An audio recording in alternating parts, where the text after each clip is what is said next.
ले ले आइहा बहारा से फिंगरप्रिंट के चोलिया राजा जी।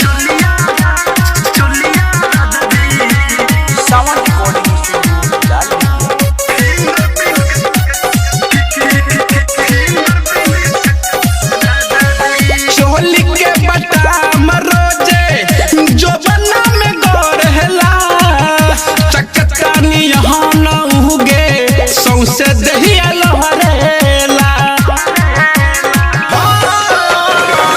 चोली के बटाम रोजा जो बना में गोरहेला चकतानी यहाँ न उगे सौसे दहिया लहरेला।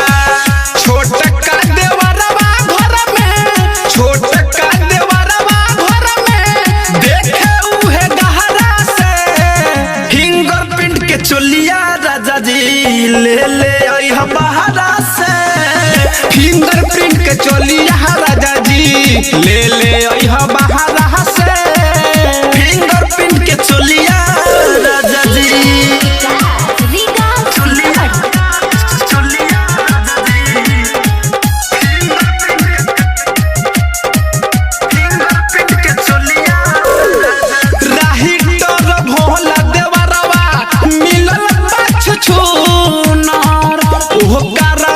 सुधर मेंदर कम नहीं खेहुनार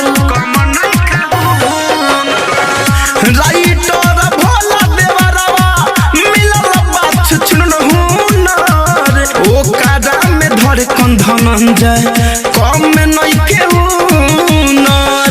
बचल रही जवानी बचल रही जवानी विवेक हमर पहाड़ा के फिंगरप्रिंट के चोलिया राजा जी ले ले आइहा बहारा से फिंगरप्रिंट के चोलिया राजा जी ले ले आइहा बहारा से फिंगरप्रिंट के चोलिया राजा जी। आवतारा घर ही कहता नि तहरा से फिंगरप्रिंट के चोलिया राजा जी ले ले आइहा बहारा से फिंगरप्रिंट के चोलिया राजा जी ले ले आइहा बहारा से फिंगरप्रिंट के चोलिया राजा जी। आरसीएम म्यूजिक न्यू ऐप अभी डाउनलोड कीजिए हमारे गूगल प्ले स्टोर से और पाए भोजपुरी लोकगीतों का एक से बढ़कर एक ऑडियो वीडियो सॉन्ग बिल्कुल मुफ्त।